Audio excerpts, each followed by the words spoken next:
Bonsoir à tous, merci de choisir NCI pour vous informer. Voici l'essentiel de l'actualité de ce jour. Les fidèles catholiques revivent la passion du Christ. C'est le chemin de la croix à la faveur du Vendredi Saint.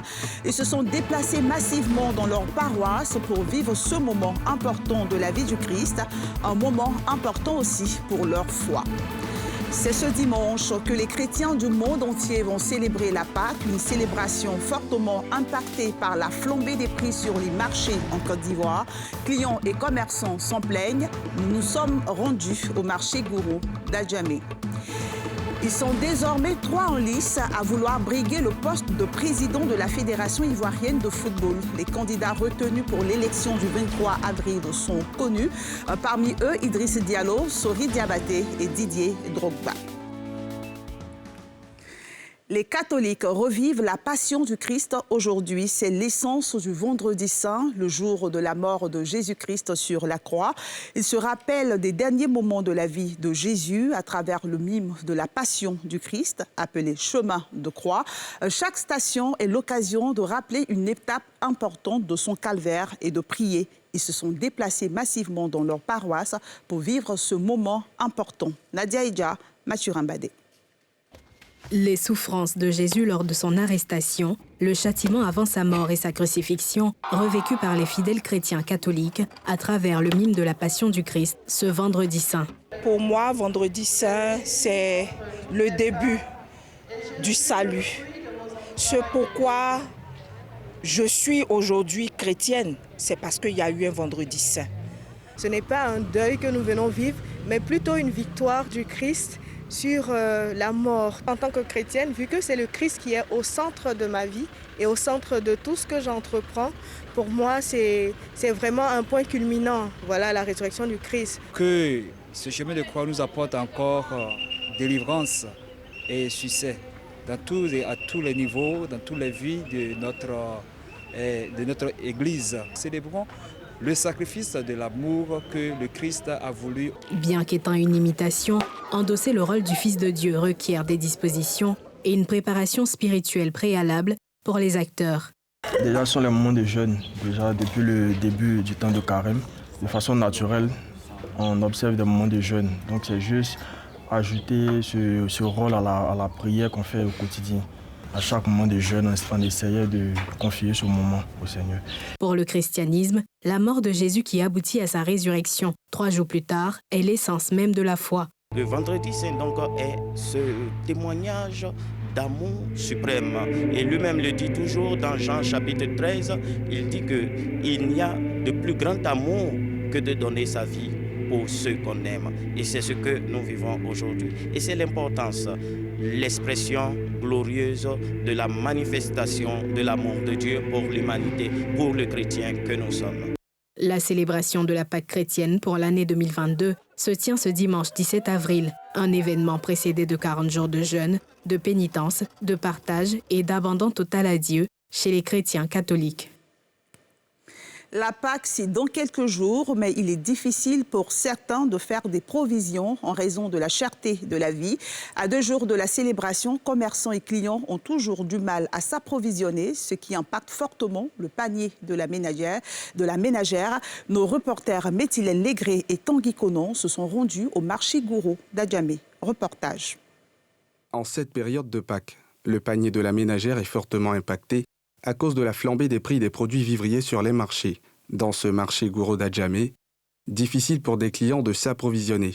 C'est très cher, 3 bananes à 2000, donc je suis là, je tourne, je n'ai pas encore payé. Ce qu'on fait, c'est d'essayer de négocier avec les marchandes et on essaie de s'en sortir, sinon c'est pas très facile. De leur côté, les commerçants sont doublement impactés en cette période. Nous aussi, nous prenons aussi en brousse là-bas avec des clientes. Facilement, je peux dire comme ça, pour avoir accès à ces régimes-là ou à ces grains de bananes-là, c'est aussi difficile.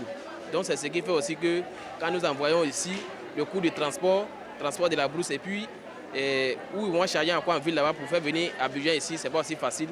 Donc c'est pourquoi quand ça arrive aussi ici, ce qui est gros, ça devient aussi cher.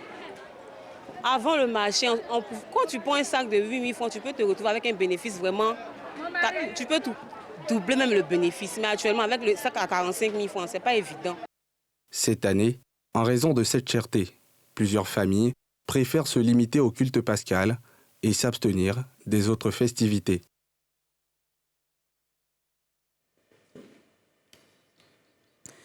Et alors que s'achève le carême chrétien et que se poursuit celui des musulmans, les fidèles des deux communautés se sont retrouvés pour une rupture collective de jeûne. C'est une initiative du ministère de la Femme, de la Famille et de l'Enfant qui a invité à cette rupture collective les femmes des différentes institutions ainsi que celles des médias. Nadia Edia.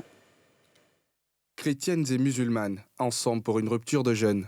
Membres du gouvernement, diplomates, associations féminines, religieuses, femmes juristes et journalistes de toute confession religieuse étaient présentes à cette occasion. Un acte de foi et un signe d'unité et d'amour entre frères et sœurs d'un même pays, malgré les diversités. En Côte d'Ivoire, il y a le bon Dieu, il y a la cohésion sociale, il y a la paix, il y a le vivre ensemble. Nous partageons ce repas, c'est pour montrer que nous sommes ensemble pour construire ce beau pays qui nous appartient tous. Aujourd'hui, nous sommes là pour témoigner et manifester notre solidarité à la communauté musulmane et aussi répondre aussi à cet appel-là, qu'il est doux, qu'il est bon pour des frères de vivre ensemble et d'être unis. Cette rupture collective écuménique, tenue autour du thème « Le jeûne, moyen de cohésion sociale et de consolidation du dialogue interreligieux pour une Côte d'Ivoire solidaire », est une initiative du ministère de la Famille, de la Femme et de l'Enfant.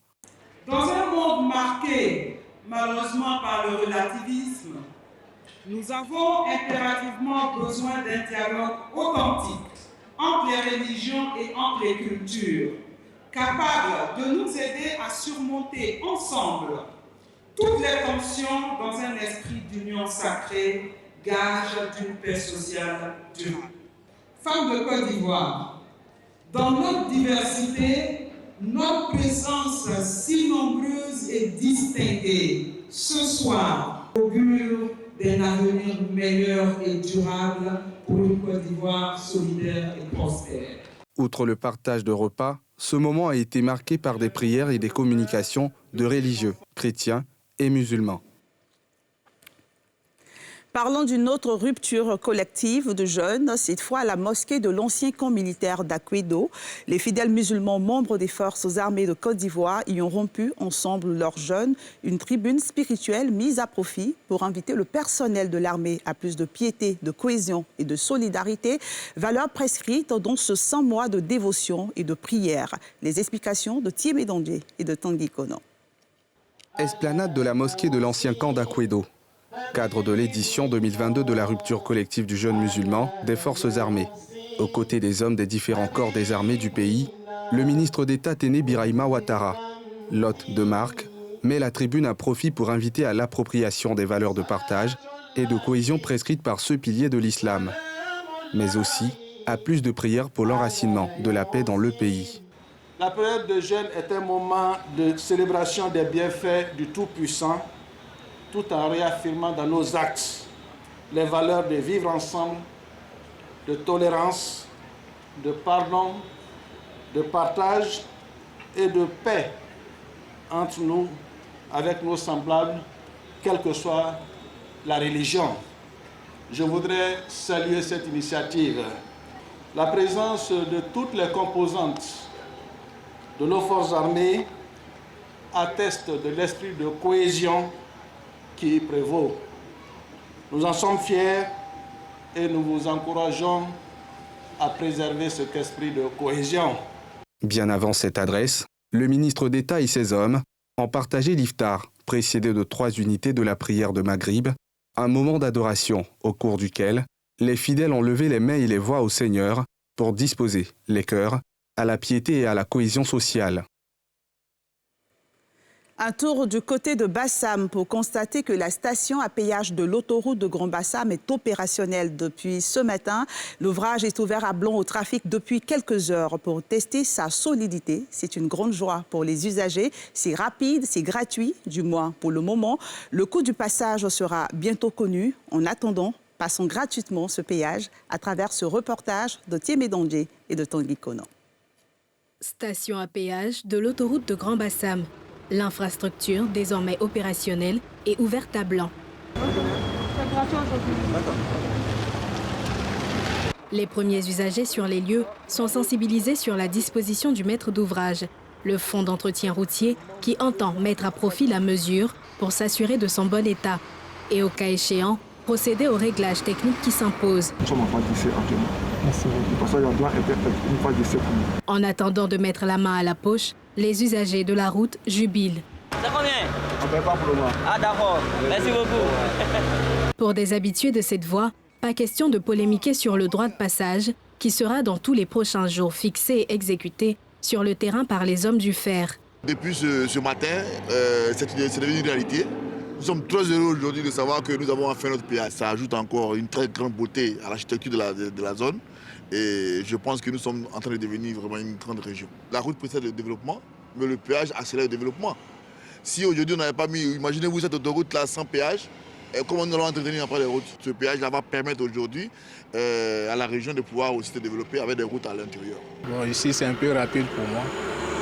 Moi, je préfère passer ici rapidement. C'est pour le développement du pays. Ce que l'État va fixer, en fonction de ça, on va marcher selon ses règles. C'est opérationnel, c'est super. On est très contents. Pour le moment, ce n'est pas payant.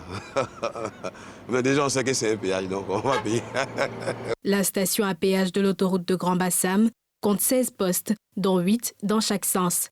Des cartes d'abonnement y sont proposées aux usagers de la route dans le dessein de réduire les engorgements au guichet et ainsi fluidifier le trafic sur cet autre axe majeur du pays. Une voie où transitent les camions des flux commerciaux entre la Côte d'Ivoire et le Ghana. Elles sont nombreuses, ces personnes qui souhaitent célébrer la fête de Pâques en famille. Les gares routières sont bondées de monde, mais avoir une place dans un car, c'est un véritable parcours de combattants. Les attentes sont longues, les départs se chevauchent, les réservations ne sont pas respectées, sans oublier les embouteillages. Mais il faut bien plus pour décourager les voyageurs. Pas question pour eux d'abandonner. Ambiance dans les gares routières, c'est un reportage de Brice Yanwa et de Tanguy Kono. Nous sommes à 48 heures de la fête de Pâques, une période pendant laquelle les compagnies de transport sont beaucoup sollicitées par les voyageurs, désireux de rejoindre la famille et les proches. Dans cette gare à destination de Boaké, Yamoussoukro et Dimbokro, de l'entrée à la salle d'attente, une foule de voyageurs en alerte. Debout ou assis, ils sont soucieux d'avoir une place dans un car. Il y a pris le ticket de 6e départ. Mais depuis 3h à 6e, on n'a pas encore vu. On nous dit, bon, ça arrive, on nous donne le départ, bon, ça ne vient pas, on ne voit pas, donc c'est pas ce que ça veut dire quoi. On est assis. Les responsables de la gare nous disent qu'il y aura forcément des départs. Donc on garde espoir, on attend. Après des heures d'attente, on se bouscule à l'annonce d'un départ. Un parcours de combattants dû au chevauchement dans l'ordre des départs et au non-respect des réservations. Conséquence, des voyages combinés. 4e, 5e, 6e, si vous n'êtes pas dedans, vous sortez du rang. Il y a des clients qui ont fait des réservations, mais au moment du départ, qu'il n'était pas là, il a dû les remplacer. Pour nous, il est important qu'on les remplace avant que le car ne quitte la gare. C'est ce qui provoque ce chevauchement auquel vous avez assisté tout à l'heure. Même constat dans cette autre gare, à destination de Divo et Gagnoa. L'attente est longue, on murmure, on s'impatiente. Mais pas question de renoncer. Pendant la période des fêtes, pour voyager, c'est un peu difficile parce que quand on vient, la gare est chargée, tout le monde veut forcément rentrer en famille pour fêter. Bon, c'est ça. Nous sommes à l'attente des cars. Je veux forcément rentrer, donc pour cela, je suis patiente. J'attends. Encore les mêmes réalités dans cette gare que nous avons visitée. Au lieu de 30 minutes, cet habitué des lieux dit avoir attendu presque 4 heures de temps pour finalement avoir un car. Nous sommes là depuis matin, 10 heures. Nous avons pris le ticket et on nous a donné un ticket de 14 heures. Habituellement, quand tu arrives, c'est les tickets qu'ils prennent par rapport à chaque une heure de départ dans cette gare. Habituellement, c'est pas comme ça, mais je me dis que c'est à cause des fêtes de Pâques. Et les embouteillages, ils sont pour beaucoup dans le décalage du planning de ces transporteurs, selon ce chef de gare. Le tronçon Jesco ici, là, c'est comme si tu faisais à Yamoussoukro. Il y a tellement d'embouteillages, nous on fait avec, sinon c'est pas qu'on ne respecte pas l'heure, on respecte l'heure. Ces responsables de gare rassurent tout de même que tous les visiteurs du jour seront transportés. Nous avons pour habitude de gérer un peu l'affluence, tout ça. Donc nos différents passagers qui ont déjà acheté les tickets, qui pourront se rendre dans la ville, dans la ville souhaitée en fait. À l'instar de ces gares routières, les marchés et espaces de commerce sont aussi bondés de monde. Une période faste pour les commerçants et les transporteurs qui devraient faire preuve de grande vigilance. Ils étaient 6 à vouloir briguer le poste de président de la Fédération ivoirienne de football. Ils sont désormais 3 en lice depuis ce soir. Les candidats retenus sont connus. Parmi eux, Idriss Diallo, Sori Diabaté et Didier Drogba. La présidente du CONORFIF était face à la presse ce soir. L'élection est prévue le 23 avril à Yamoussoukro. Les précisions de Salif Yadekoui. Sur l'éligibilité de la liste de candidature conduite par M. Kwaku Konan Laurent. Toutes les conditions d'éligibilité requises ont été satisfaites, à l'exception de celles relatives au parrainage. Ceux-ci ayant été donnés par 4 clubs n'ayant pas la qualité de membre actif, la liste conduite par M. Kwaku Konan Laurent est déclarée inéligible. Sur l'éligibilité de la liste de candidature conduite par M. Idriss Yassine Diallo. Toutes les conditions d'éligibilité ci-dessus rappelées, à l'exception de la condition relative à l'intégrité, ont été satisfaites. En conséquence, la liste conduite par M. Idriss Yassine Diallo est déclarée éligible sous réserve des résultats de l'enquête d'intégrité. Sur l'éligibilité de la liste de candidature conduite par M. Diabaté Sori, s'agissant du candidat tête de liste, l'examen du dossier a fait apparaître que le candidat Diabaté Sori remplit les conditions d'âge, de nationalité, de résidence et jouit de ses droits civils et civiques. En outre, toutes les conditions d'éligibilité ci-dessus rappelées, à l'exception de la condition relative à l'intégrité, ont été satisfaites. En conséquence, la liste conduite par M. Diabaté Sori est déclarée éligible sous réserve des résultats de l'enquête d'intégrité. Sur l'éligibilité de la liste de candidature conduite par M. Didier Tebili Drogba, toutes les conditions d'éligibilité ci-dessus rappelées, à l'exception de la condition relative à l'intégrité, ont été satisfaites. En conséquence, la liste conduite par M. Didier Tebili Drogba est déclarée éligible sous réserve des résultats de l'enquête d'intégrité. Et c'est la fin de ce journal de la rédaction de NCI. Merci de votre fidélité. Excellente fête de Pâques à tous et à toutes. Évitez les excès et prenez soin de vous. À bientôt.